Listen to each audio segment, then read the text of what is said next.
Yang penting anak itu bisa ngiring bola dari belakang sampai ke depan, dung dung dung dung, gol. Lari banter kenceng sambil giring bola, bawa bola, dung dung, gol. Selamat datang di channel Sepak Bola Tarkam, channel yang ngobrolin bola dari sisi supporter Tarkam tentunya. Namun tidak lupa, saya doakan kepada pemirsa semua agar selalu sehat dan banyak rezeki. Amin. Kita baru saja menyaksikan pertandingan antara Timnas U17 Indonesia melawan Timnas U17 Korea Selatan yang berakhir dengan skor 1-0 untuk Korea Selatan. Semua melihat, semua menonton, semua menyaksikan, dan bahkan penonton yang tidak mengerti bola pun pasti bisa menilai pertandingan kemarin. Ya, nampak jelas perbedaannya dari kedua tim tersebut. Terlepas dari kekalahan Indonesia 1-0, namun permainan terasa beda sekali. Indonesia di-pressing, diganggu, sulit berkembang. Begitu kita mendapat bola, langsung diganggu, yang memaksa pemain kita untuk membuang bola, entah itu passing jarak jauh atau long ball atau passing ke teman yang relatif lebih dekat, tapi karena sudah diganggu jadi nggak akurat lagi. Dan itu berjalan selama 90 menit, seakan Indonesia itu diajari bermain bola oleh anak-anak Korea Selatan. Oke, dari pertandingan tersebut kita sudah bisa membedakan dari sisi fisik, dari sisi skill, dari sisi strategi, nampak berbeda sekali. Padahal ini sama-sama berusia 17 tahun. Ngomong-ngomong masalah 17 tahun, artinya ini adalah tim yang masih usia dini, kelompok umur usia dini. Nah, kita bayangkan saja, anak-anak Korea di bawah 17 tahun kenapa bisa bermain bagus seperti itu. Umpan-umpannya akurat, pressingnya juga ketat, bisa benar-benar mengganggu pemain timnas, sehingga memaksa pemain timnas untuk membuat kesalahan. Tentu Anda sudah bisa menebak, ya pasti ini, bahwa anak 17 tahun, di bawah 17 tahun bisa bermain bagus, itu karena pembinaannya yang bagus. Ya, ngomong-ngomong masalah pembinaan, sudah banyak yang komentar, sudah banyak yang menilai, sudah banyak yang memberi masukan, yaitu tentang pembinaan di PSSI. Namun kita tidak akan bicara tentang PSSI karena sudah banyak yang membahas. Oke, berbicara masalah pembinaan, kita tidak bisa serta-merta menyalahkan atau menuduh PSSI. Memang PSSI punya banyak kelemahan yang mestinya harus diperbaiki ke depannya. Tapi kita tidak akan bicara masalah PSSI. Yang namanya pembinaan itu dimulai dari sejak keluarga. Ya, kita pasti sudah sering melihat atau mendengar ya, kalau ada lomba 17-an, entah lomba makan kerupuk atau lomba balap karung atau apapun itu, orang tua selalu bilang, "Nak, kamu ikut lomba ya. Yang penting partisipasi aja, kalah nggak apa-apa." Di sekolah ada perlombaan, kelas meeting juga, "Kamu ikut ikut lomba ini ya, lomba ini ya. Yang penting ikut partisipasi aja, kalah nggak apa-apa." Nah, kalau di lingkungan semacam itu, saya takutnya, ya, ketakutan saya adalah itu akan berakibat atau berimbas ketika mereka dewasa nanti. Ketika dewasa, mereka berpikir, ikut lomba untuk partisipasi aja, untuk rame-rame aja, tidak untuk mencari kemenangan. Bersyukurlah buat Anda yang tinggal di keluarga yang mungkin bukan aura, tapi suasananya itu kompetitif. beruntunglah Anda yang tinggal di keluarga semacam itu. Jadi kalau ada lomba, selalu berusaha untuk menang, selalu berusaha berlatih dulu sebelum lomba. Jadi itu nanti dewasanya juga akan terbawa, mental kompetitif, mental ingin menang itu terbawa sampai dewasa nanti.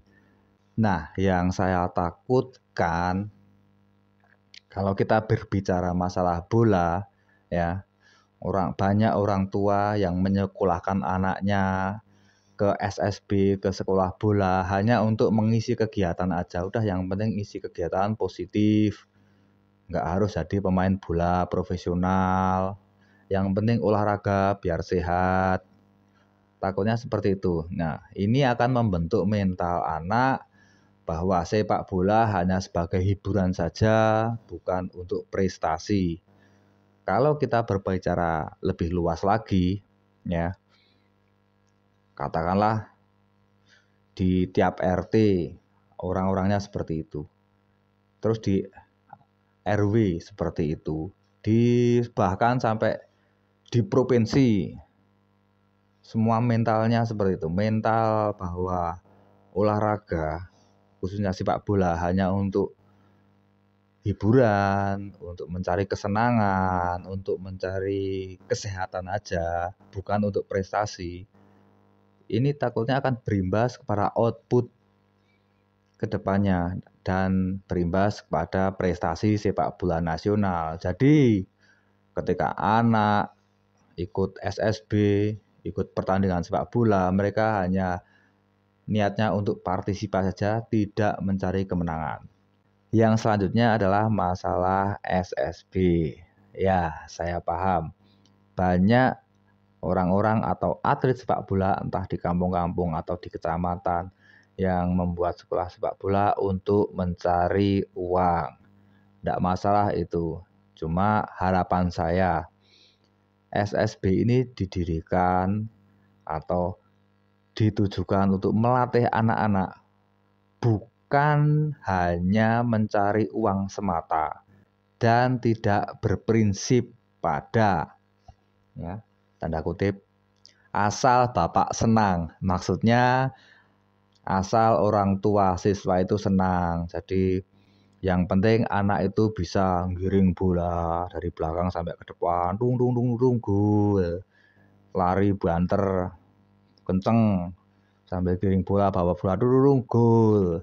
Nanti setelah bisa mencetak gol, bisa menggiring bola dengan bagus, ya orang tua kan seneng ya. Kalau orang tua seneng kan otomatis anaknya tetap akan disekolahkan di situ. Wah, ini anak saya ini setelah sekolah sepak bola di sini jadi bisa menggiring bola bagus, jadi bisa mencetak gol. Nah, mereka mengesampingkan teknik-teknik dasar atau basic dari sepak bola, yaitu seperti passing, kontrol bola, mereka melupakan itu. Yang penting anak bisa giring bola, cetak gol. Nah, itu saya takutnya di situ.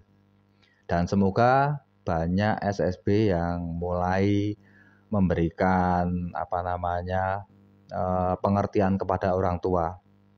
Orang tua kan kadang banyak yang nggak ngerti bola. Yang penting melihat anaknya bisa giring bola bagus, bisa kok dribbling bola bagus, minta gol, mereka senang. Tapi mereka nggak tahu basic-basic sepak bola yang mendasar itu apa, yaitu kontrol bola, terus passing, itu mereka nggak tahu. Jadi saya harap guru-guru SSB memberikan pengertian kepada orang tua. Pak, ini di sekolah sepak bola kami pelajarannya semacam ini, seperti ini. Ya, basicnya. Jadi yang diutamakan tidak menggiring bola, tidak dribbling. Itu nanti Pak, misalnya bilang gitu. Yang penting bisa passing bagus dulu, yang penting bisa kontrol bola dulu. Jadi anak-anak dari sejak kecil, dari di SSB itu sudah ditanamkan masalah kerjasama, masalah passing, masalah kontrol bola yang basic-basic dulu. Harus sudah ditanamkan dulu. Takutnya ya, kalau dari kecil sudah diajari harus dribbling bagus, harus cetak gol bagus, terus orang tuanya lihat seneng, nah ini akan terbawa ke dewasa nanti, anak jadi semacam bisa jadi anak itu egois, pengennya ngiring bola terus biar ditonton, biar diberi aplaus oleh penonton gitu kan. Bisa jadi kan seperti itu. Jadi mental di anak akan terbawa ke dewasa.